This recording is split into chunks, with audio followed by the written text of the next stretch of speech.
துறையூர் சின்ன ஏரியில் பாதுகாப்பின்றி தூர்வாரும் பணியாளர்கள். நவீன காலத்தில் பாதுகாப்பின்றி பணியாளர்கள் செயல்படுவதாக சமூக ஆர்வலர்கள் குற்றச்சாட்டு. திருச்சி மாவட்டம் துறையூர் பேருந்து நிலையம் எதிரில் மிகவும் பெருமை வாய்ந்த சுமார் 150 ஏக்கருக்கும் மேல் பரப்பளவில் உள்ள சின்ன ஏரி. இந்த ஏரியில் பல ஆண்டுகளாக அப்பகுதிகளில் பெய்யும் மழையால் தண்ணீர் தேங்கி இயற்கை எழில் கொஞ்சும் அளவிற்கு பறவைகள் நடமாட்டத்துடன் உள்ளது.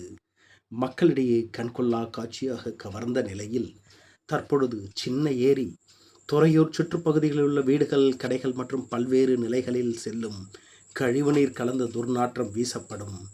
சின்ன ஏரியில் உள்ள மீன்கள் இறந்தும் சில மாதங்களுக்கு முன்பாக காணப்பட்டது. தொடர்ந்து துர்நாற்றம் வீசும் நிலையில் சமூக ஆர்வலர்கள் சட்டமன்ற துணை சபாநாயகர் ரவிசங்கரிடம் தகவல் தெரிவித்தனர். இதனைத் தொடர்ந்து துணை சபாநாயகர் சின்ன ஏரியை நேரில் பார்வையிட்டும் இதனை மேம்படுத்தும் வகையிலும் சட்டமன்றத்தில் பேசியுள்ளார்.